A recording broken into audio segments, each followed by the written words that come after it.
Assalamualaikum warahmatullahi wabarakatuh kepada hadirin dan hadirat sekalian.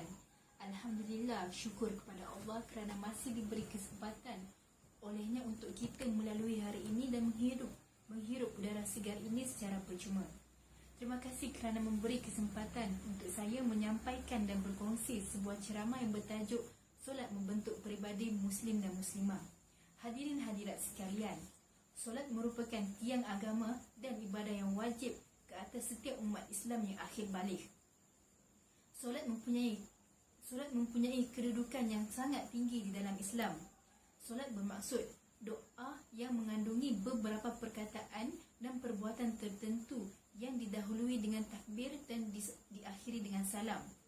Ibadah lain tidak dapat menyamai ibadah solat ini kerana solat merupakan manifesta perhubungan antara insan dengan Allah serta mengandungi beberapa hikmah ataupun pelbagai hikmah serta mampu menjadikan individu Muslim yang benar-benar bertakwa. Sidang hadirin hadirat sekalian, solat dapat membina jati diri dan membentuk sifat dan akhlak mulia dalam diri seseorang yang mendirikan solat dengan penuh ikhlas, khusyuk dan disertakan dengan zikrullah.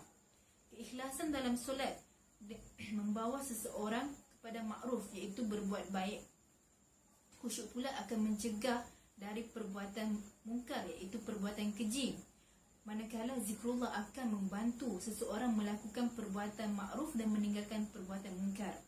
Di dalam surah Al-Ankabut ayat 45 Allah berfirman, maksudnya sesungguhnya solat dapat mencegah seseorang dari perbuatan keji.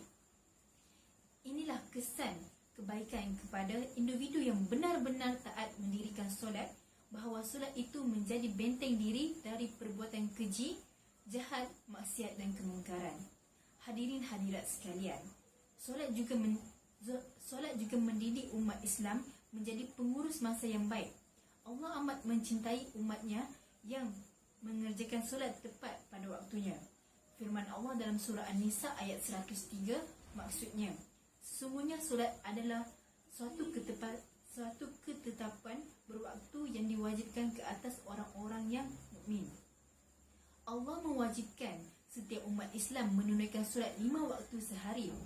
Oleh kerana solat fardu terikat dengan waktu, kita sebagai umat Islam haruslah prihatin dan peka dengan waktu solat, kerana solat yang dilakukan di luar waktu dengan sengaja dianggap tidak sah dan bakal mendatangkan dosa.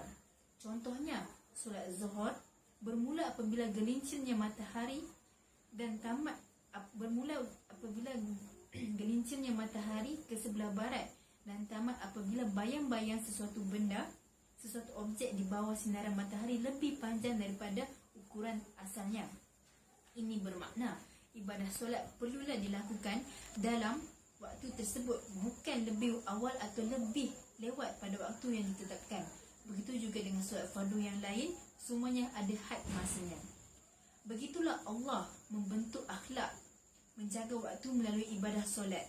Seseorang Muslim perlu menepati masa dalam kehidupannya, baik dalam melaksanakan tugas, menunaikan tanggungjawab sesama manusia perlulah dilakukan dalam konteks masa yang telah ditetapkan. Sidang hadirin hadirat yang dikasihi, Allah juga mendidik Muslim untuk bersifat sabar melalui solat. Keadaan manusia yang bermacam-macam seperti susah untuk bangun pagi, sibuk dengan urusan, letih dalam urusan dan sebagainya merupakan cabaran yang besar untuk melakukan ibadah solat. Justeru hanya mereka yang mempunyai kesabaran yang tinggi sahaja mampu melaksanakannya. Sebagaimana firman Allah dalam surah Al-Baqarah ayat 53, maksudnya, dan mintalah pertolongan Allah dengan solat dan sabar. Sesungguhnya solat itu sangat berat kecuali bagi orang-orang yang khusyuk. Dalam solat perlu ada kesabaran. Dalam masa 5 hingga 8 minit kebiasaannya kita mengerjakan solat, pelbagai gangguan sama ada zahir dan batin yang hadir. Justeru seseorang Muslim itu perlulah bersabar untuk menolak semua gangguan tersebut. Sabar sangat perlu dalam kehidupan manusia Kerana dengan sifat sabarlah seseorang Muslim mempunyai kekuatan untuk melakukan ibadah dan meninggalkan amalan yang dimurkai Allah.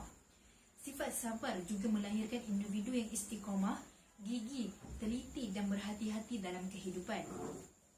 Sifat sabar dalam melaksanakan solat perlulah diaplikasikan di luar solat, kerana dalam menghadapi kehidupan, manusia berdepan dengan pelbagai cabaran yang menggugat iman seperti kesibukan, tekanan, musibah, nikmat dan godaan.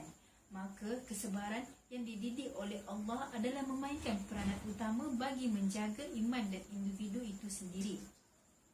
Hadirin dan hadirat sekalian, sememangnya solat merupakan ejen utama pembentuk peribadi Muslim. Betapa besar pengaruh dan fungsi solat dalam memupuk nilai-nilai baik dalam kehidupan umat Islam. Jelas menunjukkan bahawa solat yang sempurna dengan segala rukun dan syaratnya dapat memberi kesan dalam hati, jiwa, akal, amalan dan tindakan seseorang. Orang yang tetap istiqamah mendirikan solat juga dapat mengubah dirinya daripada seseorang berkelakuan jahat kepada berkelakuan baik. Oleh itu, janganlah kita bersolat sebagai rutin semata-mata. Galilah dan manfaatkanlah apa yang ada di dalam solat itu. Mudah-mudahan hidup kita lebih bermakna dengan berkat solat yang kita tunaikan sepanjang usia. Sekian, terima kasih. Assalamualaikum warahmatullahi wabarakatuh.